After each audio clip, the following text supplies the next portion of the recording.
자, 요번에 할 것은 이제 내러티브적 사고인데요. 요거는 이제 그냥 개요만 이제 보시면 될 것 같아요. 자세한 내용은 이제 그 파란 책하고 갈색 책 내용인데 특히 갈색 책 내용이 상당히 자세히 돼 있어요. 그래서 최근에 뭐 갈색 책 관련된 내러티브적 내용까지는 볼 필요 있을까라고는 생각하지만 일단은 나중에 갈색 책 강독할 때 제가 그 부분에서 중요한 부분만 짚고 좀 넘어가는 식으로 강독을 하고요. 근데 파란 책 같은 경우에는 내러티브의 문제점에 대한 내용이 잘 정리돼 있어요. 요거는 좀 뒤에 좀 강독을 다시 할게요. 자, 그러면 여기 갑자기 뜬금없이 왜 내러티브 사고가 나느냐 한데 내러티브는 표현 방식적인 측면에서도 중요하지만 어떤 인지 구조라든지 이런 측면에서도 상당히 중요해요. 뭘 대응해서 연구론과 그러니까 영역 중립 인지도에 대항하는 차원에서 이 연구론적 입장에서 이 내러티브 사고가 어, 상당히 중요하거든요. 그래서 영역 고유 인지론자들이 상당히 강조하는 방식 사고가 이 내러티브적 사고야. 왜냐면 이제 그 당시 삐아제를 주장하는 사람들이 너희들 비판만 하지 말고 너희들 독자적 사고방식을 제시해봐 해가지고 제시했는데 이게 이제 내러티브적 사고예요. 예. 그러면 관련된 내용들을 한번 강독을 할게요. 자, 화면 공유해 드리겠습니다.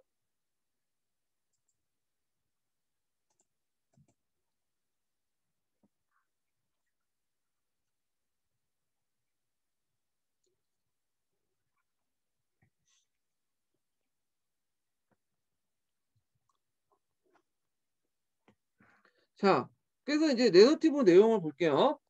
자, 내러티브 사고란 사학적 사고 형식인 만약 X면 Y다는 사업 양식과 달리 왕이 죽었고 그리고 나서 왕비가 죽었다는 식의 사고를 말한다. 그래서 가학적 사고는 표현적인 인과관계를 지시하지만 내러티브 사건은 두 사건의 개연성을 어, 암시할 뿐 영역적 확실성을 지시하지 않는다. 그래서 그 예문이 앞에 나왔죠. 왕이 죽었고 그리고 왕비가 죽었다. 이게 내러티브 사고방식이죠. 개연적인 내용이죠. 왕이 죽고 그 다음에 나서 왕비가 죽었다는 거는 둘 간의 인과성에 확실하지 인과성을 증명하지 못한 거죠. 다만 개연적으로 이제 뭐냐면 왕이 죽었기 때문에 왕비가 그 왕의 죽음을 보고 목도하고 나서 너무 슬퍼해서 죽었다. 이런 식으로 개연적인 관계를 설명할 뿐이에요. 암시할 뿐이죠. 예. 자, 그리고 내러티브 사고는 사실에 근거하든 허구이든 상관없이 이야기로서 정확성을 판단하는 증거는 논리적 주장과 다른 그 사고이다. 그래서 이제 이 말은 뭐냐면 그 사실에 근거하든 허구든 간에 정확성을 판단하는 근거가 좀 약간 다르다는 거야.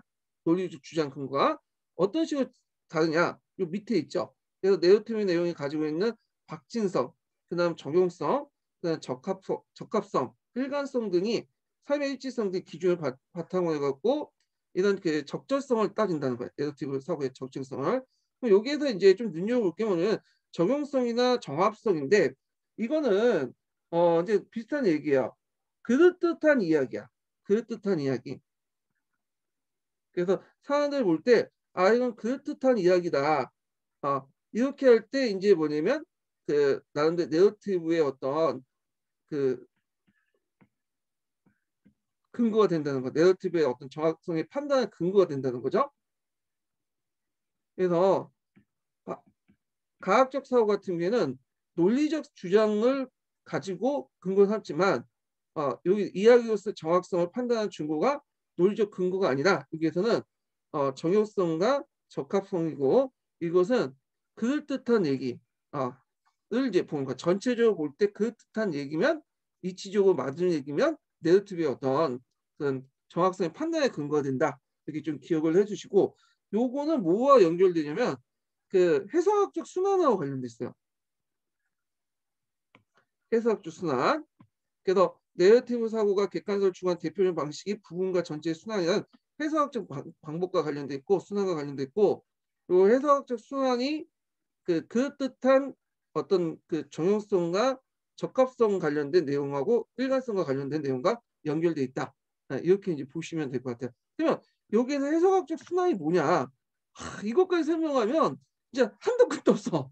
예, 잠시만 개념만 좀 설명하고 넘어갈게요. 그냥 여기는. 자, 제가 이제 그 보충 교재에 그 관련된 내용을 적어놨거든요. 좀 볼게요. 보충 교재 이제 4페이지 보세요. 해석학적 순환이라는 게 있죠. 그래서 역사 이해 자동 제어적 과정인데, 자, 이거 한 모형이에요. 해석학적 순환 구조의 한 모형이에요. 자, 그래서 요거는 어디냐면 노란 책이 있어요. 노란 책에 해석학적 순환. 자, 일단은 이거 뭐 어렵게 적혀놨는데 노란 책에서는 이렇게 간단하게 생각하세요. 일단 우리가 이제 처음에 사람을 만날 때 사람은 어떤 분을 봐요? 일단 뭐 키를 보고, 그다음에 얼굴을 보죠. 잘생긴가 못생겼는가. 그다음에 이제 이 사람의 뭐 학벌도 보고, 그다음에 나이도 보고, 그다음에 이제 뭐 돈이 얼마나 있느냐 이렇게 보잖아요. 그래서 요런 요인들, 외형적 요인을 가지고 매개 요인을 투입을 해요. 그래서 이제 여기 가지고 그 사람도 이제 실제로 접해 보면서 그와 관련된 내용들 좀 보죠. 근데 내가 원래 가지고 있었던 그런 이런 키, 얼굴, 학벌, 뭐 나이, 돈 등등등이 여기에 투입을 해가지고 이 사람을 보다 보니까 역사의 맥락 구석은 이제 그 사람 개인적 내용이에요. 예, 제가 개인적 차원에서 한원에서 얘기한 거예요. 아, 이거하고 좀 맞지가 않아. 그러니까 처음에는 호의적으로 봤어. 왜냐면 이제 키도 크고 얼굴도 잘생겼고 학벌도 좋고 나이도 젊고. 근데 하는 짓이 개차반이야. 고퀄리티 쓰레기 완전히. 자, 그러면 우리는 이걸 보고 원래 가지고 있던 것을 곤치죠. 다시 이해를 해. 그래갖고 아, 얘는 쓰레기다라는 걸로 해갖고 다시 들어와서 얘를 관찰하죠. 그래서 그 사람을 겪어보면 겪어볼수록 원래 모습과 달리, 처음 모습과 달리 아, 이런 모습도 있네, 저런 모습도 있네 하면서 계속 이해가 넓어가잖아요. 그 사람에 대한 이해 폭이. 이게 뭐냐면 해석학적 순환이야. 네. 그래서 이걸 통해서 아, 이 사람은 이럴 것이란 그 뜻한 어떤 전체적인 어떤 그 이야기를 만드는 그 사람에 대한 내러티브를. 예. 물론 그 내러티브가 그 사람의 전체 모습은 아니지만 일단 그 사람이 겪어보고 수많은 이제 경험이 쌓이고 그 사람이 여러 가지 모습을 발견할수록 해석학적 순환을 거쳐서 그 사람의 어떤 이야기를 만들어내는 거야. 예. 이해되시겠죠? 자, 요 정도만 이해하고 넘어가세요. 여기까지 더 생각을 하면 복잡해져. 예. 이 노단책에 있는 내용인데 뭐 시험 문제도 안 나오는 거 그거 가지고 막 얘기하기는 좀 그러니까 요 정도 개념만 설명하고 넘어갈게요. 자, 그래서 이제 그 내러티브의 특징이 이제 여기 첫 번째 그 내러티브 특징 좀 얘기했고요. 여기가 내러티브 특징이고 두 번째 내러티브 특징을 좀 볼게요. 두 번째. 자, 그 다음에 내러티브는 그 자체가 내러티브를 사고에 표현할 수 있다. 내러티브는 하나의 또 일련의 사건의 질서를 부르는 담론 형식이자 인지 결과 자체이기도 하다. 내러티브의 또 하나의 특징이 담론 형식이고 인지 결과 자체이기도 하다. 그래서 이렇게 있는데 여기 좀 보면 좀 어려운 말이 있어. 네. 일단 뭐 그 이렇게 이제 인식을 하시면 되고 세 번째로는 그다음 내러티브의 어떤 사고는 사건의 개연에 통해서 정해진 의미를 이해하고 해석하는 것이다. 그래서 여기에서 내러티브는 의미는 사건의 개연, 시간적인 어떤 배열에 따라 규정된다.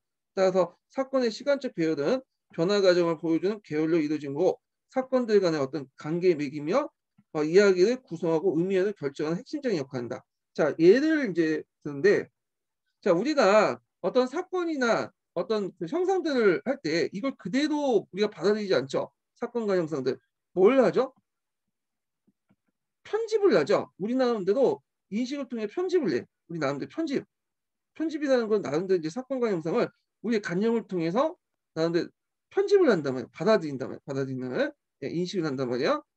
그러니까 유튜브나 이런 데 보면 이제 여러 화면을 찍고 그걸 편집을 해갖고 나름대로 내러티브를 구성하잖아요. 그거 똑같다고 보시면 돼요.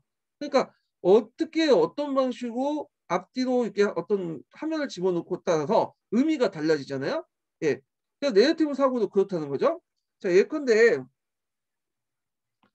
대통령이 죽고 주식시장이 붕괴되었다.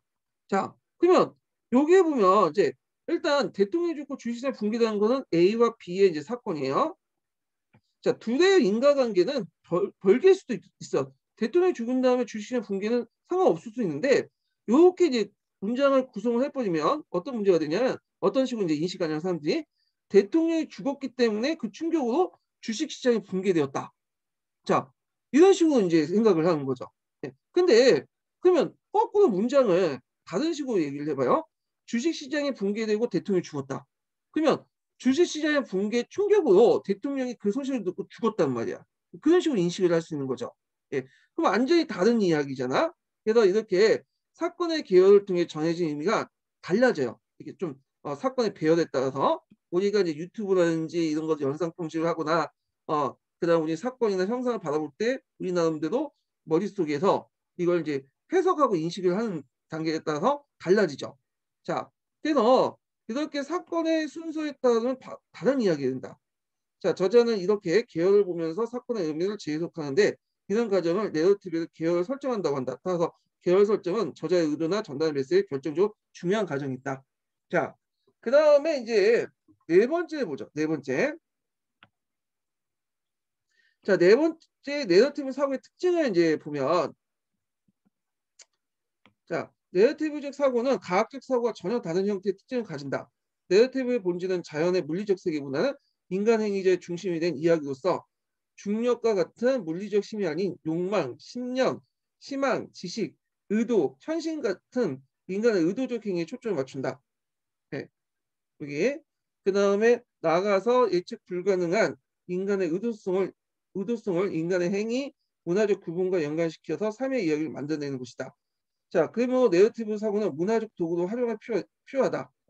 자, 그래서 이제 요 내용이 있고, 그 다음에 이제 여기에서 인간의 욕망이나 이런 것들을 어떻게 표현했는가, 문화적으로 어떤 방식으로 표현했는가, 요게 있어. 인간의 욕망이나 의도를 내러티브가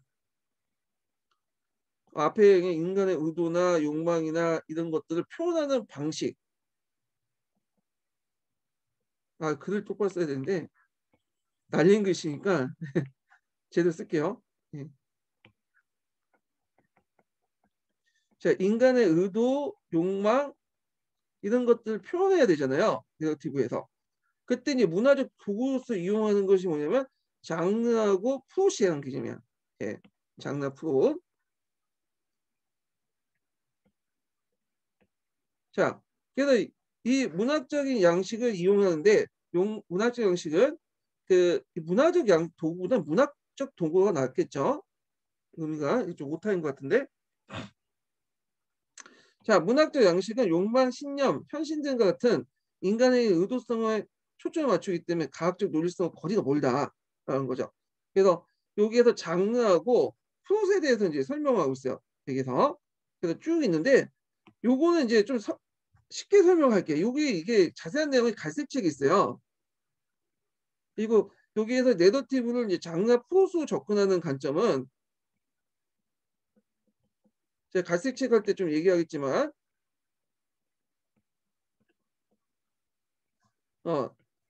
문학적 내러티브 속해요. 문학적 내러티브.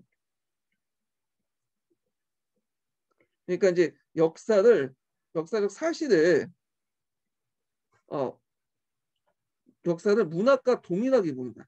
사실 파악이 중요한 게 아니라 만들어진 구성된 거야. 역사적 이야기는 내러티브 역사에서 내러티브는 구성되고 만들어진 거야. 그런 관점이에요. 예, 문학적 내러티브는. 그 대표적인 사람이 하이트라는 사람이에요. 하이트. 이 사람 이름 좀 기억을 해주세요. 하이트가 나오면 이 사람은 무조건 텍스트론적 관점에서 역사는 문학이다. 만들어졌다. 이런 내용이야. 자, 그래서 이 사람이 장르 프로스에 대해서 이제 얘기를 하는데, 자, 이건 이제 어떤 식으로 얘기를 하냐면 이제 좀 이해를 좀 돕기 위해서 제가 좀 예를 들게요.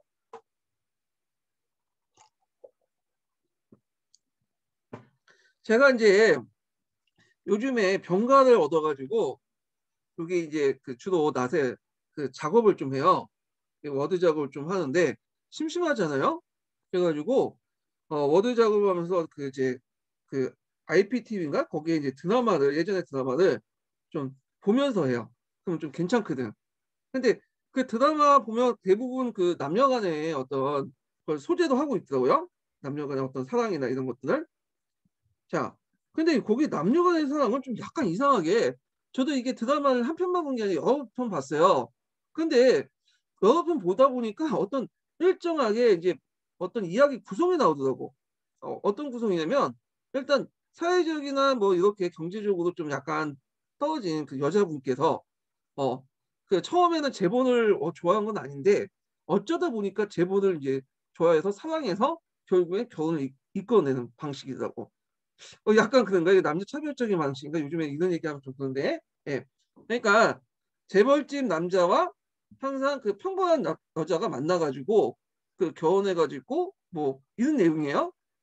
근데 현실에 맞지가 않죠, 이게. 솔직히 말해서 이게 뭐 재벌집 남자하고 일반 여자가 만날 가능성 거의 제로에 가까운데 그런 얘기들이 거의 뭐 드라마 속에 거의 장르 그 내용이 있어요. 그럼 이것도 일종의 프로시죠. 그러니까 드라마란 장르 속에 이렇게 남녀 간의 어떤 사랑을 할 때 항상 재벌집 남자가 나오고 그 재벌집 남자의 여자가 이제 일단 재벌집 남자보다는 좀 집안이나 이런 것들 좀 떨어지고 그리고 그 여자는 그 남자를 재벌집 남자로서 좋아하는 게 아니라 처음엔 싫어했는데 어쩌다 보니까 뭐 우연한 사건이 겹쳐서 결국에 그 남자를 좋아해서 연애도 하고 뭐 결혼도 했더라. 뭐 이런 구조예요. 거의 대부분 이야기. 그러면 이건 뭐가 되겠어요? 프로시죠.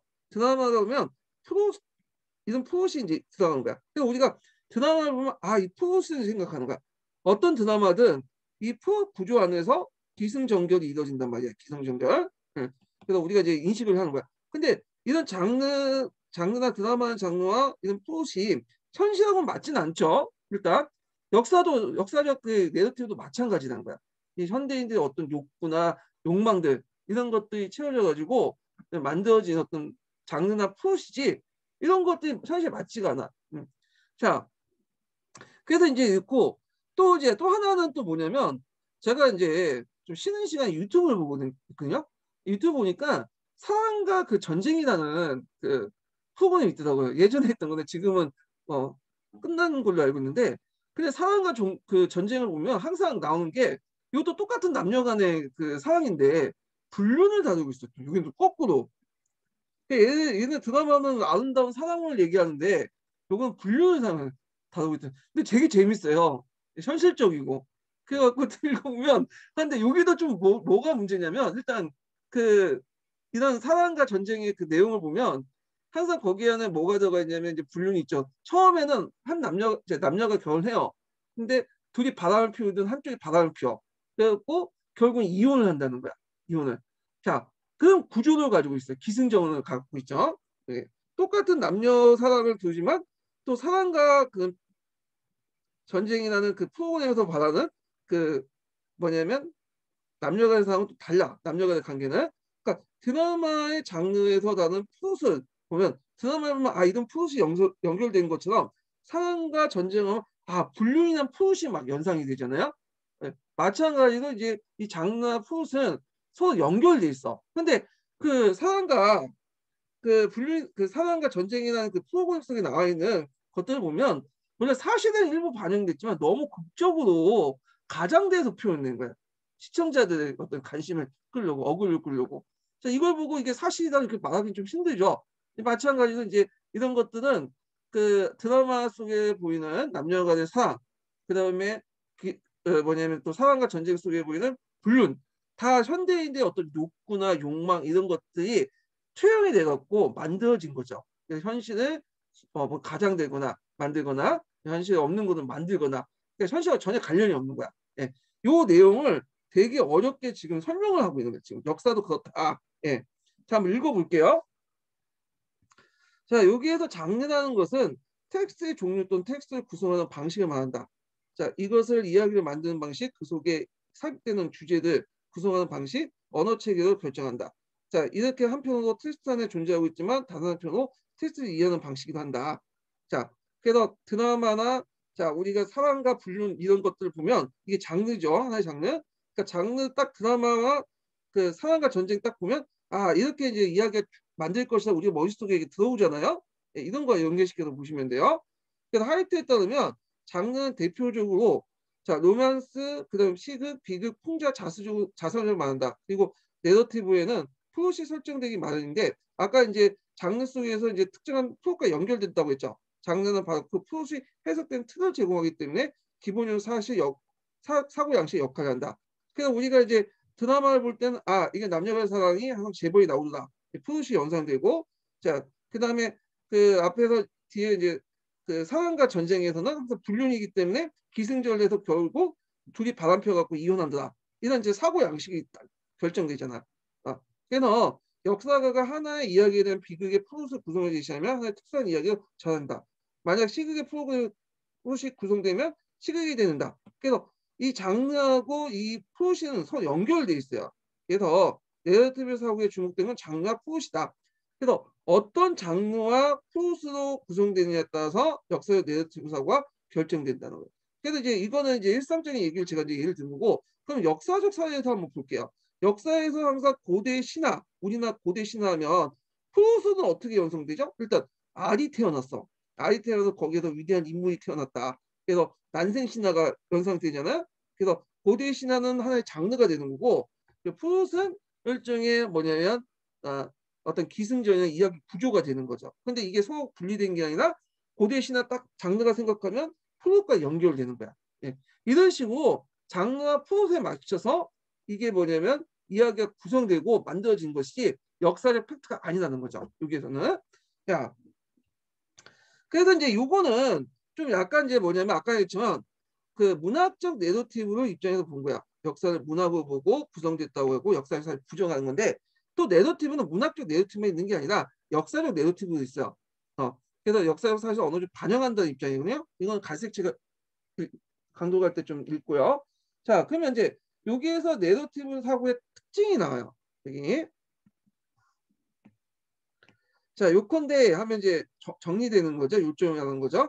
자, 내러티브 사고란 사건 간의 개연성을 토대로 가장 그럴듯한 의미, 가장 그럴듯한 것은 적용성이라고 했죠. 제가 발음이 안 되는데 여기 보세요.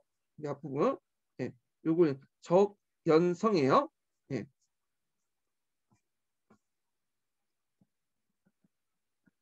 적합성이죠.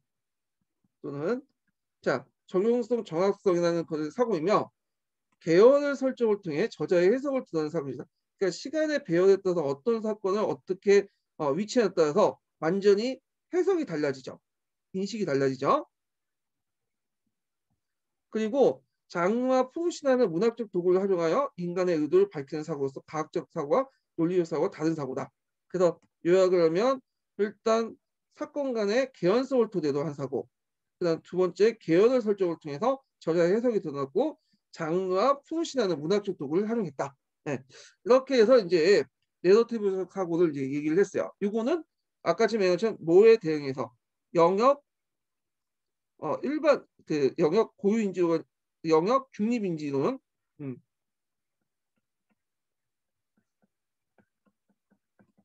삐아지의 어떤 그런 사고 방식에 대응해서 역사가에서 제시되는 거야.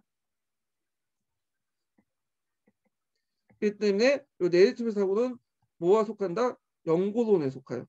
연고론, 영역 고유인지론에 속한다. 이렇게 좀 기억을 해두시면 될 것 같아요. 자, 자세한 내용은 나중에 이제 갈색책 할 때 좀 더 보기도 하고요. 자, 그러면 이건 내러티브 사고가 항상 좋은 점만 있냐? 아니죠. 단점도 있어요. 이게 이제 파란 책에 적혀 있는데 파란 책 내용을 좀 읽어볼게요. 아이고. 자, 파란 책 몇 페이지 펴보시냐면 파란 책 256페이지인가요? 256페이지 좀 앞부분에 있는데 잠깐 여기 있죠. 여기. 자, 이거 읽어볼게요. 자, 이 파란 책 같은 경우에는 저도 파란 책 잠깐 펼게요. 예.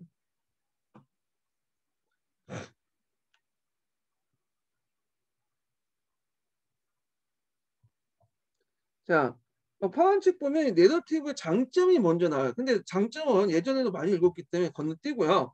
다른 책도 있어요. 자, 그러나부터가 이제 뭐냐면 내러티브의 문제점이죠. 이 내러티브 문제점은 한 두 번 정도 기출에 나왔어. 그리고 이제 그 남색책 앞부분에도 좀 나왔는데 여기는 남색책 앞부분에 있는 내용과 겹치기도 하지만 또 다른 부분도 많아요. 그래서 좀 읽어볼게요.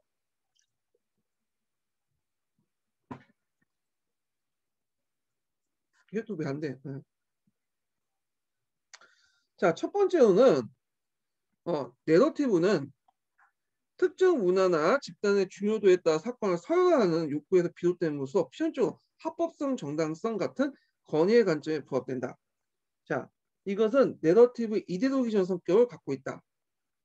자, 그래서 이제 예를 들어 뭐 페르시아 전쟁을 항상 모사할 때 서술할 때 끝에는 서구의 민주주의가 동양의 전제주의 이겼다. 그래서 서구 문화가 동양보다 더 우수하다. 이런 식으로 설명을 하잖아. 그래서 이제 서구 문화의 어떤 것들 합법성, 정당성 이런 것들을 부여하죠. 이데올로기적인 어떤 성격이 있죠. 영화 300을 봐도 그런 것들이 딱 보이죠.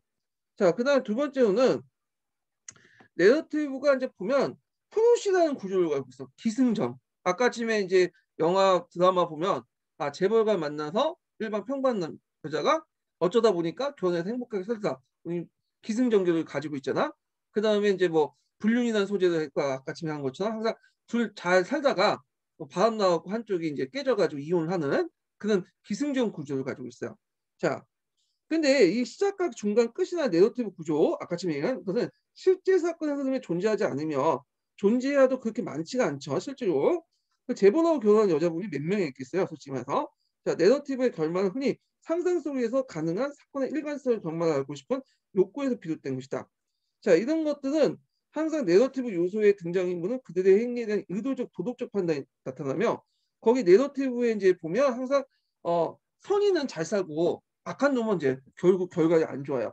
근데 그거는 그럴 수밖에 없는 게 악한 사람이 역사를 썼기 때문에 자신을 그게 선하게 표현했기 때문에 항상 그렇게 된 거죠. 역사는 승자의 그 기록이잖아요. 예.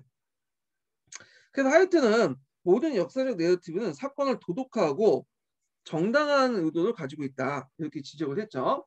자, 그다음 세 번째로는 이거 남색책 예전에 나왔던 건데, 자, 내러티브에 대한 독자들은 저자의 역사 해석 관점이나 정확성 문제를 제기하는 대신에 잘 꾸며진 이야기를 그대로 역사적 사실을 믿어버린 경우가 있어요. 이걸 뭐냐면 자의적 진실성의 부과야. 기억을 해두세요. 그래서 자의적 진실성의 부과라는 정의를 쓸 경우에는 이걸 쓰면 돼요. 개념을.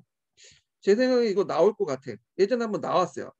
05년 기출문제인가? 논문 관련된 기출문제도 나왔는데 요 자의적 진실성의 부과 좀 기억을 해두고 이건 이제 특히 1인칭의 내러티브들은 목격자의 진실성과 하자의 권위가 깊게 배어있기 때문에 독자가 그 내용을 비판적으로 분석하기 어렵다. 요거는 이제 갈색책에 있는데 내러티브는 두 가지 특징이 있어요. 하나는 자유로운 반응을 이끌 수 있다는 거야. 설명적 테스트에 비해서 이 내러티브 테스트는 자유로운 반응을 이끌 수 있어. 근데 또 하나의 문제점은 자 만약에 그 하자라는 사람이 말하는 사람이 권위가 있어. 말도 되게 잘해. 신뢰가 있어. 그러면 어떻게 돼? 그 사람을 죽도록 믿는 거야, 그냥. 예. 그래서 이제 설민석 강사가 얘기했다. 그럼 설민석 얘기가 뭐 역사적 팩트가 안 맞아도 그 뭐 그냥 믿죠, 대중들은. 근데 만약에 설민석 뭐 욕하면 비판하면 막 욕하잖아, 비판하는 사람들. 예, 지금은 이제 좀 그런 건 나왔지만 자 이런 거와 똑같아. 그래서 다양한 반응을 이끌어내지만 그 하자가 권위가 있고 신뢰를 받는 사람이라면 또 무조건적인 어떤 그 신뢰 그 무조건적인 신뢰를 받아서 그냥 그 사람들 그 말을 믿는 어떤 이중적인 어떤 것도 있어요. 약간 이율 배반적인 모습이 내러티브 테스트에 있거든요. 이 부분은 좀 나중에 갈색책 할 때 읽어볼게요. 자, 그 다음에 네 번째 보면 자 여기 보면 역사 수업에 관련해서도 일부에서 전후 관계를 중시하는 내러티브는 연대기 정식을 취할 수밖에 없는데 이는 역사적 상상을 중요한 요소를 제공하는데 줄곧 비판했던 무미건조한 역사학습의 전형적인 모습을 비판했다. 근데 여기 쭉 읽다 보면 좀 뒤에 모순된 얘기가 있는데 자 이게 또 뭐냐면 여기 어 여기 있고 이제 여기 학생들은 내러티브에서 전후 관계를 무조건 역사적 인과관계로 간주하는 경향이 잠깐만요. 여기네요. 잘못 읽었어요. 무미 건조한 역사학습의 정형적인 목소리 비판했다고 이렇게 돼 있고, 근데 여기에서는 또한부터 보면 내러티브 이해는 상상력과 감정이입을 공모해 역사적 사실을 조합했던 유효하나 체계적으로 조직하는데 부적절하다. 앞에서는 무미 건조하다고 비난해놓고는 그 역사적 상상의 주요한 요소를 제거한다고 했잖아요. 여기 보면. 근데 여기에서는 또 상상력과 감정을 공모한다고 나왔어. 이거 어떻게 이해하는 거예요? 둘이 이제 약간 모순점이죠. 근데 이게 이제 뭐냐면 이거는 내러티브가 두 가지 종류가 있다고 했죠. 역사적 내러티브하고 문학적 내러티브가 있어요. 역사적 내러티브는 내러티브를 구성할 때 팩트를 강조해요. 그러니까 무미건조해. 그래서 이거는 그 역사적 내러티브와 관련된 거고. 근데 이제 문학적 내러티브는 되게 재밌어요. 상상력이 부여되고. 그래서 이제 이게 거짓말 쳐도 되니까. 네. 그래서 여기는 문학적 내러티브가 필요해요. 문학적 내러티브. 그러니까 똑같은 내러티브지만 이렇게 문학적 내러티브나 역사적 내러티브에 따라서 문제점이 각기 다른 거예요. 예. 한쪽은 너무 국민이 건조하고 또 한쪽은 너무 뭐냐면 체계적으로 조직하면 부적절하고 뭐 이렇게 보시면 돼요. 예. 그래서 이렇게 이제 보시면 되고 그 다음에 다섯 번째는 자 내러티브는 과거 사건의 중요성, 역사적 설명 과정, 그 이데올로기적 의미를 드러내지 못한다는 것이다. 요거는 약간 문제점이 있어요. 이거 드러낸다가 맞아요. 이게 갈색책에 있는 내용인데 갈색책의 그 내용이 그대로 있어요. 이게 그래서 갈색책 보면 그 과거 사건의 중요성, 이데올로기 의미를 드러낸다. 왜냐하면 내러티브 같은 경우에 자기 자신을 이제 1인칭을 많이 쓰는 경우가 많거든요. 자기 자신을 드러내잖아. 그래서 자기 생각이나 주관적 의미를 드러내기 때문에 이런 것들이 이제 뭐냐면 이데올로기 의미나 과거 사건의 중요성을 잘 드러내. 예. 근데 요거는 좀 약간 틀린 문장이에요. 제가 나중에 갈색책 나온 내용하고 좀 비교해서 볼게요. 그 내용이 있는데 그 이게 왜 이게 문장이 들어갔는지 모르는데 아마 이제 요약하는 과정에서 좀 잘못 요약된 것 같아요. 그거는요. 예, 갈색책 내용을 비교할 때. 자, 그래서 이제 이렇게 있고 그 다음에 이제 여기 여섯 번째는 내러티브 인과관계가 있잖아요. 근데 인과관계라는 게 정확하지가 않죠. 그래서 전후관계를 주는 인과관계 생각하잖아요. 그래서 학생들이 내러티브에서 전후관계를 무조건적으로 역사적 사건에 인과관계로 간주하는 경향이 있다. 이게 여섯 번째고 그 다음에 이제 아까쯤에 이제 똑같은 4번 과제 좀 약간 모순점이 있는 네 번째 문제점을 보시는데 일곱 번째. 이게 일곱 번째죠.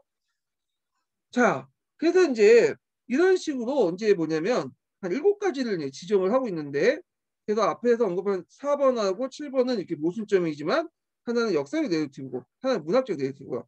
그 다음에 앞에서 5번 내용은 요거는 갈색책 내용하고 좀 상반된 내용이고 갈색책이 맞을 것 같아요. 왜냐면 갈색책이 논문책이기 때문에 5번 비판 내용은 잘못 적어 놓은 것 같아요. 오히려 이거는 내러티브의 뭐 장점이라고 볼 수 있겠는데 왜냐면 이게 수정된다면 드러낼 수 있다라고 이렇게 얘기하면 자 하여튼 이렇게 이제 정리를 좀 해봤어요. 예. 자 그러면 다시 이제 감색책으로 넘어갈게요. 자 내러티브 이제 보고 생각 습관으로서 역사적 사고를 보죠. 자, 여기 생각 습관으로서 역사적 사고는 이게 이제 뭐냐면 이제 잠깐 저도 찾아야 돼. 예. 실제 학생들의 사고 과정을 보는 거야. 여기에서는 실제 학생들의 사고 방식.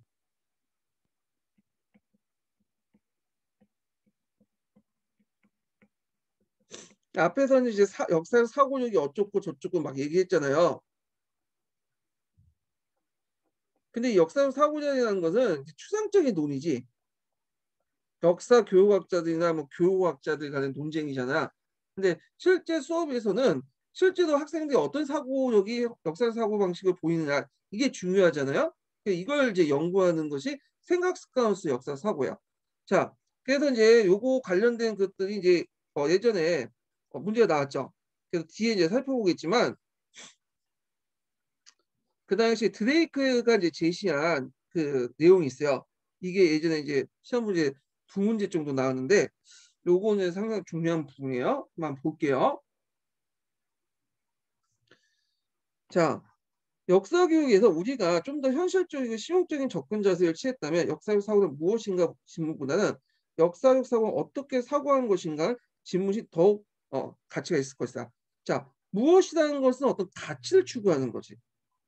가치 문제잖아. 근데 어떻게 사고할 것이라는 거는 구체적 행동을 보는 거야.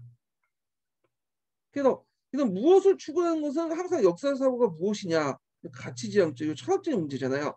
근데 어떻게 사고할 것이냐는 그 자체의 행동을 보는 거야. 그래서 행동이고 실천적인 모습을 보는 거죠. 자, 그래서 여기 보면 후자의 질문은 사고의 본질을 묻는 것보다는 역사에서 연구에 동원된 사고의 모습이 실제 어떤 것인가 이걸 교실 속에서 보는 거죠. 자, 근데 이 질문에 대한 답변은 역사 교육에서 구체적인 역사적 사고를 가르칠 수 있는 단서를 제공할 수 있다. 예. 그래서 이제 나름대로 구체적 역사적 사고를 가르칠 수 있는 단서를 제공하는데 의미가 있는 거죠. 그래서 그와 관련된 연구가 뭐 미국 학계에서 이제 많이 연구됐어요. 근데 이거는 그냥 건너뛰세요. 그냥 이런 게 있구나 하고 넘어가시면 될 것 같아요. 이거는 미국에서도 이제 그 미국의 역사교육위원회가 뭐 그 제시됐던 역사에서 생각 습관 뭐 이런 것들. 근데 이거 예전에 오답에서 한번 나왔기 때문에 한번 그냥 쭉 읽어보세요. 그냥. 예. 이런 것들 쭉 나와 있고. 자, 그 다음에 이제 여기 보면 이것도 별 중요하지 않지만 357페이지에 보면 그 미국 역사학계에서 10가지 이제 역사 사고 기준이 있어요. 이런 게 있구나 하고 넘어가시면 돼. 이거는. 예. 자, 그럼 몇 페이지 보시냐면 그 다음 장 넘어가 358페이지 보세요. 358페이지. 자, 358페이지 마지막 단락부터 이제 중요한 거야. 마지막 단락. 자, 요게 이제 뭐냐면 드레이크의 이론이 나와요. 드레이크.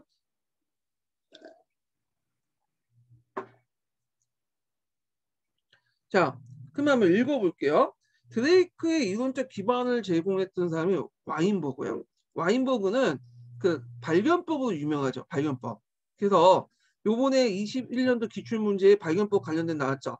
근데 이 발견법 내용이 드레이크의 내용하고 거의 비슷비슷해요. 왜냐면 드레이크가 와인버그의 내용을 이제 개념을 받아들였기 때문에 그런 건데 한번 읽어볼게요. 자, 와인버그는 학생들이 생각하고 있는 표현하는 생각 말하기 기법을 도입하여 출처 확인, 학증 등 같은 두 가지 개념을 중시로 역사 상고의 중국을 규수한 바 있다.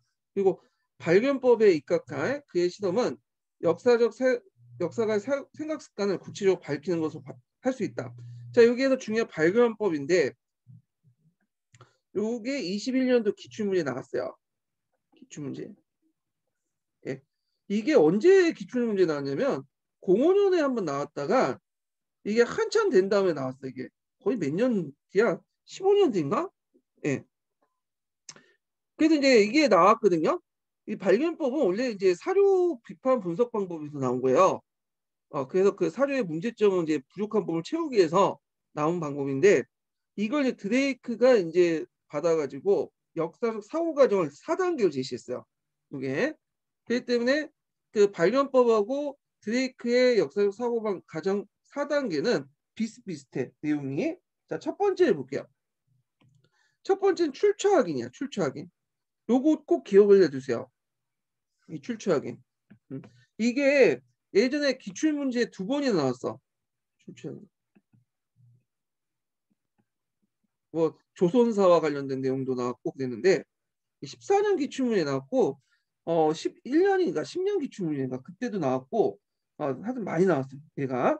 자, 출처 확인해서 이제 그 역사가의 뭐 활동 내용도 이제 쭉 나오는데 첫 번째가 출처 확인해서 자, 역사가가 사료를 분석하기 전에 먼저 저자의 신뢰성이나 의도, 사건 당시의 상황들에 대한 의문을 갖는 거죠. 이 책이 누가 만들어줬고 그래서 이 책을 만든 의도가 뭐고 당시의 상황에 대해서 하는 거야. 예를 들어서 뭐 예전에 나왔던 조선사. 조선사는 일본에서 이제 조선사 편수인가 거기서 만들었던 거죠. 그러면 저자의 신뢰성이 있을까 없을까? 일단 없죠. 예. 의도는 좀 개판이지 뭐 정치 의도죠. 한국을 이제 한국의 한국인들 열등성을 이제 강조하기 위해서 만들었던 거고 그 당시 상황은 어떻게 했어요? 식민지 통치 상황이었잖아요. 이런 것들의 의문을 갖고 이제 사유를 접근해야 되고 다음 두 번째로는 이 과정에서 사료가 누굴 위한 것인지 그 의도를 검토해야 된다. 그래서 조선사 같은 건 누굴 위한 거예요? 일본의 어떤 식민 당국들을 위한 거죠. 일제 식민 제국주의자들. 그 이걸 통해서 한국인들 열등함을 강조함으로써 이제 일본 통치를 일본이 한국을 통치하는 걸 합리화시키는 거죠. 예. 자, 이런 것들 이제 생각을 해보셔야 돼요. 자, 그래서 따라서 출처를 확인할 때는 우리의 관점과 과거사의 관점을 충분히 고려해야 된다. 그래서 출처 확인을 할 때 고려할 점들이거든요. 고려할 점.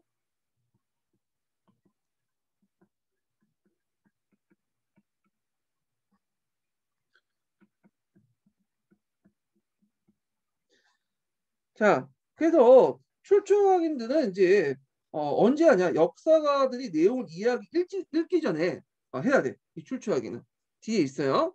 이 출처 확인은 역사가들이 이제 본격적으로 어떤 내용 이해를 하기 전에 행해진 것, 행해진 것이죠. 아이고, 다시 써야 되겠다. 글씨가 엉망이야. 역사가들이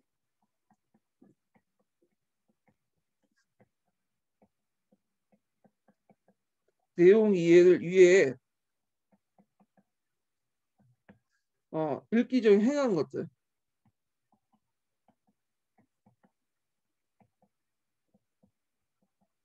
그래서 조선사를 읽을 때 조선 내용을 읽기 전에 이 출처 확인을 해야 돼.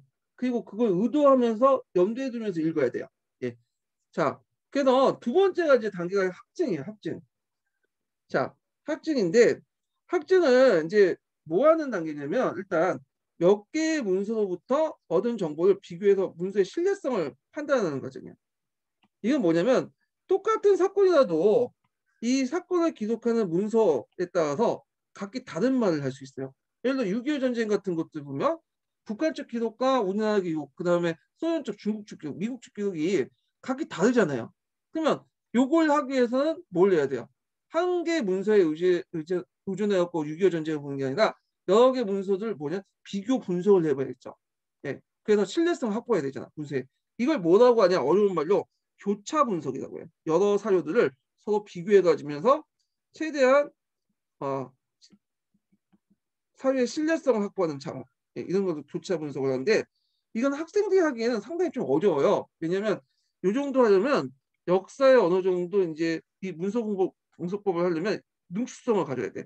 그래서 능수성에 대한 달성을 기대해야 되며 이런 역사 지식의 누적은 문서 분석에 대한 역사적 이해 수준 높인 데 기여한다. 자, 하여튼 이걸 이제 수행함으로써 이런 학습 효과를 누릴 수 있다.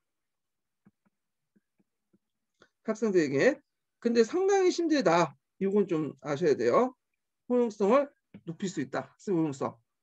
그래서 역사적 능수성을 달성을 기대하며 이런 연습과 지식이 누적되면서 역사 이해 수준을 높일 수 있다. 이렇게 이제 기억을 해주시면 돼요.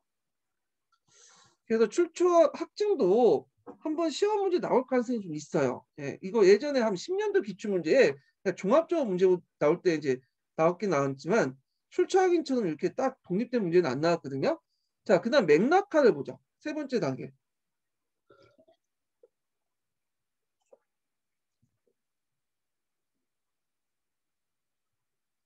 자, 맥락화는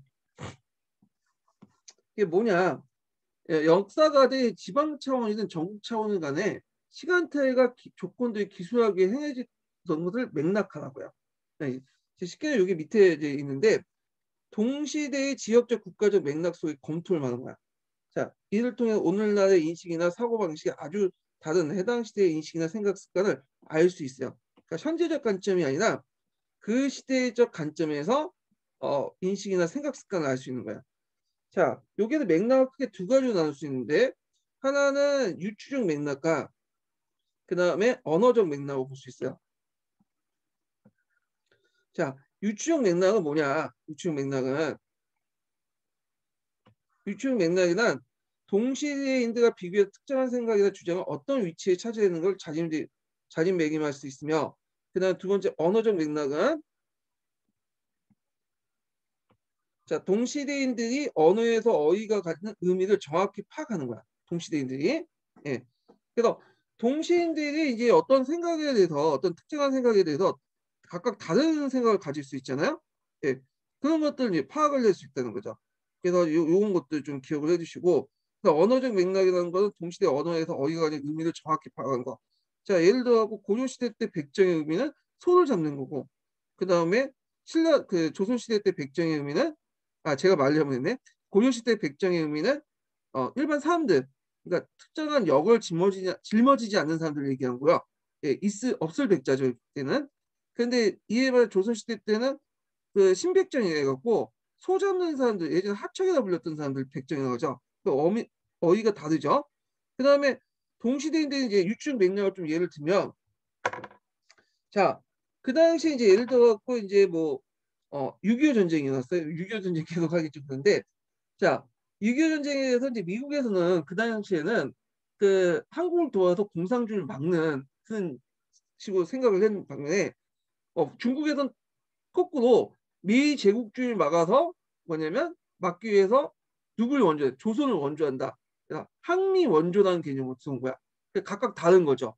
야, 그래서 이게 이제 똑같은 사건이라 동시대인데 생각이 좀 각각 다르다. 이렇게 좀 보시면 되고요. 그다음 네 번째는 비교적 사고야.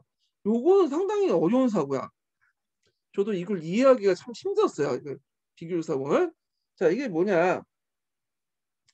자, 비교적 사고는 역사가 당시 세계 다른 부분에서 조건들을 기술하기 위해서 향해진 건데, 여기 보면 문서 읽는 동안 역사가들은 해석가, 문서 읽는 동안 역사가들의 해석가 1차 사료 속에 확증된 것을 유의하면서 서로 테스트 간의 관련성을 구성하는 과정이다.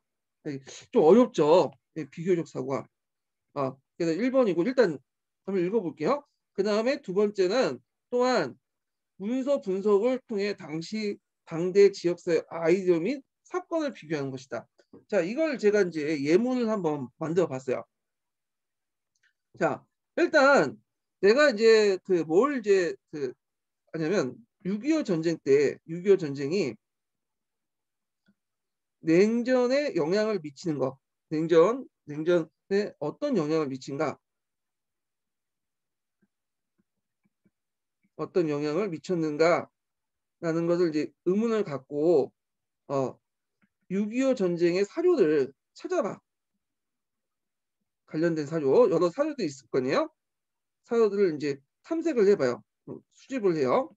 그러면 요때 이제 사료 수집하고 해석하는 과정에서 뭘 해야 기존의 역사가의 해석들을 이제 뭐냐면 고려를 해야 되겠지. 네.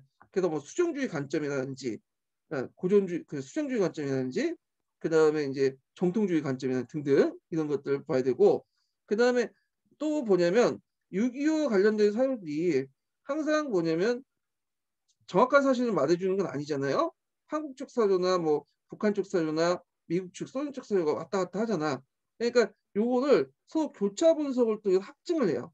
그래서 최대한 역사적 어떤 사실을 끌어내려고 해요. 그리고 사료의 신뢰성을 확보하는 작업이 필요하죠. 자, 이런 것을 하는 과정에서 이제 6.25 전쟁의 사료들을 이제 수집하고 이런 다른 테스트 관련성을 구성을 해요. 그래서 이런 사료들을 통해서 어떤 6.25 전쟁의 냉전에 어떤 영향을 미쳤는지에 대해서 6.25 사료 수집을 하면서 요 관련된 내용들을 구성을 하는 거야. 요걸 뭘 염두에 두면서 기존의 역사가 해석과 1차 사료 속에 확증된 내용을 고려하면서 자, 그리고 더 나아가서 자, 6.25 전쟁이 이제 냉전에 영향을 미쳤는 걸 봤어요. 그러면 여기에서만 끝나는 게 아니라 이 6.25 전쟁이 그 당시 중국이나 대만에 어떤 영향을 미쳤는가, 그리고 미국에 어떤 영향을 미쳤는가. 그래서 이렇게 비교를 해보는 거야. 그 6.25 전쟁이 이제 중국 내부에서는 어떤 이제 체제 결속의 의미가 있고, 이걸 통해서 대만에서는 대만 통합을 못하게 되죠, 대신.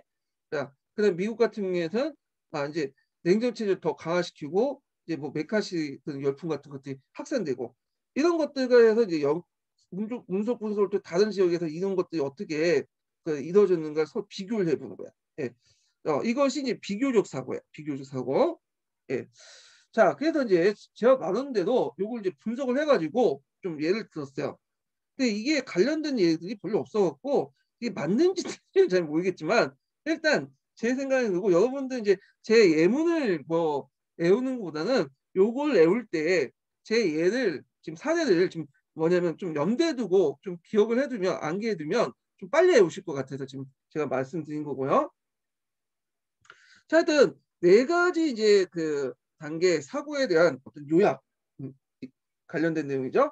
자, 보면 자, 역사적 사고 과정은 역사가의 내용 이해를 위해 읽기 이전에 출처 확인을 먼저 해야 되고, 하나의 문서를 다른 문서와 관련시킬 때 확증을 해야 되고, 역사가가 시간의 중거틀과 조건을 지방 국가적 차원의 기록하기 맥락화, 그리고 역사가 당시 세계의 다른 부분의 조건을 기술하기 위해서 비교적 사고 과정이 이다. 이렇게 갖고 이제 얘기를 했죠.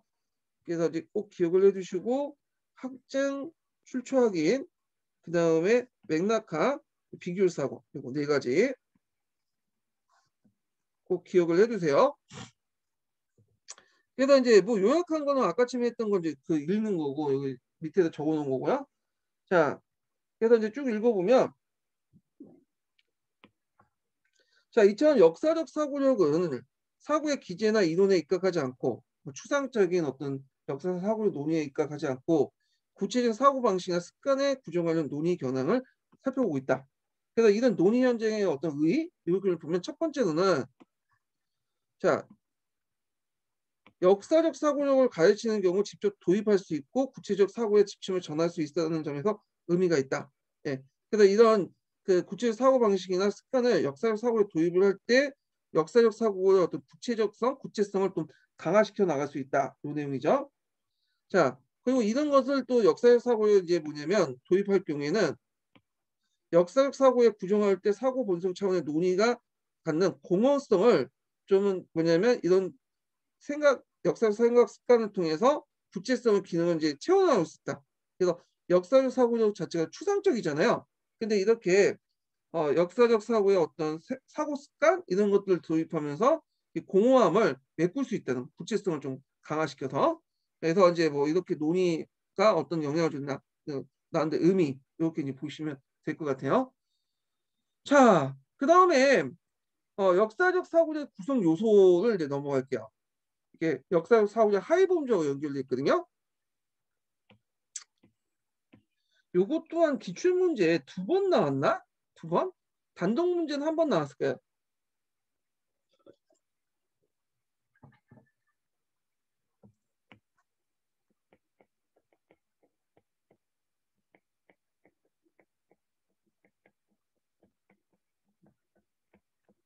예, 요게 있고 요거는 제가 이제 강도 갈 때 갈색 책하고 연관시켜서 좀 이렇게 갈색 책하고 연관시켜서 이제 강독을 하겠습니다. 이 부분은 예.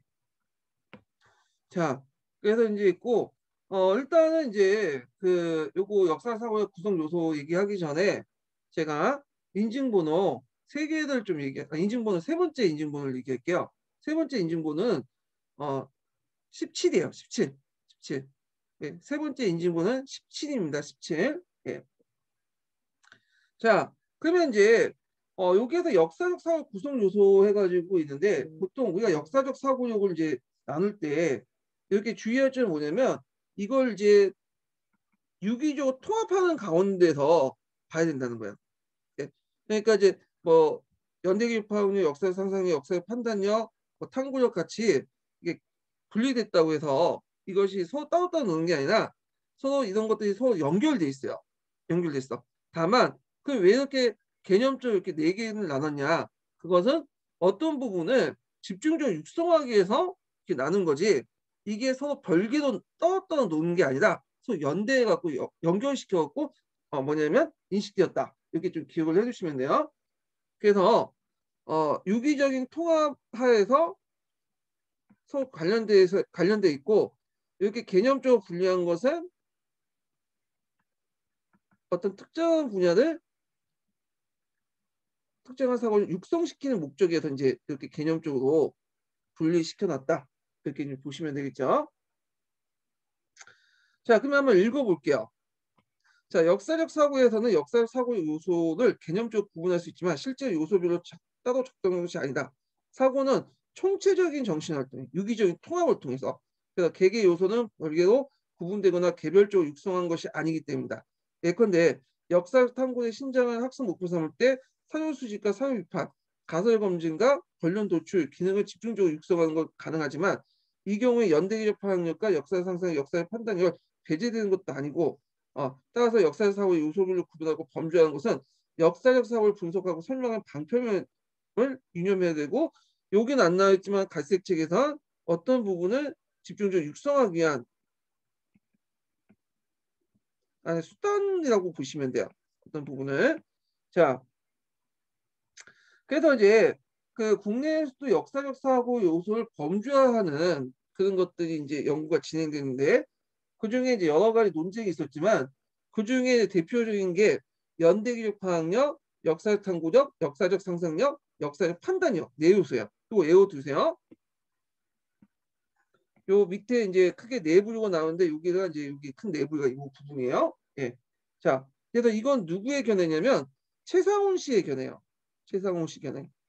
김한종 씨 견해도 있긴 있지만 김한종 견해는 별로 안 나와요. 예전에 이제 기출 잠깐 언급됐고 외에는 안 나오고 보통 이제 개론서에 있는 내용들은 최상훈 씨 견해라고 보시면 돼요. 자, 그리고 이제 더 나가서 뒤에 좀 강조를 하겠지만 요 왜 역사적 사고력이 왜 강조됐는가? 항상 그 갈색책이라든지 그 내용들 보면 역사적 사고력 관련된 부분이 강조되고 여러 가지 의견이 나오잖아요. 그건 뭐 때문에 생각하냐면 뭐 때문에 그런 것들이 강조되냐면 보통 교육학이나 이제 이런 데서 교육학이나 이런 데서 보통 사고력 일반적 사고력을 강조하잖아요. 피아제 이론이나 이런 데서 자 그걸 의식한 거야. 그러니까 일반적 사고력 외에도 역사적 사고라는 것은 독특한 역사적 사고력이 존재하고 있다. 일반적 사고력도 존재하지만 역사적 사고력에는 역사적 사고력 내에 또 독자적 사고력이 있다. 그래서 이런 것들을 강조하기 위해서 이 역사적 사고력 논의가 역사 교육학계에서 등장한 거죠. 자, 근데 이건 거꾸로 얘기하면 누구의 프레임에 갇혀서 지금 논쟁을 하고 있는 거야. 교육학이나 삐아제 이론에서 일반적 사고를 강조하니까 그에 대응해서 역사적 사고를 내온 거 아니야. 그러니까 그들의 프레임 안에서 논쟁을 한단 말이야. 근데 역사에서는 역사적 사고력이 중요한 게 아니야. 근본적으로 뭐가 중요하죠? 역사 내용이 중요한 거지. 사고력보다는. 근데 역사적 사고력만 굉장히 강조하니까 이게 문제가 있다. 그래서 역사 내용을 가지고 논의를 해보자. 그래가지고 나온 거 프레임의 전환. 이게 뭐냐면 역사학과 맥락화예요. 이 역사학 맥락화. 자, 그래서 프레임의 전환에서 역사학 맥락화인데 예전에 20년 기출문제에 요 관련된 내용이 나왔죠. 역사 관련된 내용이. 이거는 이제 갈색책이 있어요. 나중에 이거 좀 끝나고 좀 그 부분에 대해서 좀 얘기할게요. 예. 자, 그래서 이제 이렇게 이제 했고, 자, 요거 네 가지 연대기판의 역사 탐구력, 그 다음에 역사 상상력, 역사 판단력, 그리고 이제 하기 전에 이제 그 좀 쉬었다 할게요. 예, 나가셔야 할 분들이 또 있어가지고 예, 시간 관계상 좀 쉬었다 하고요. 예. 자.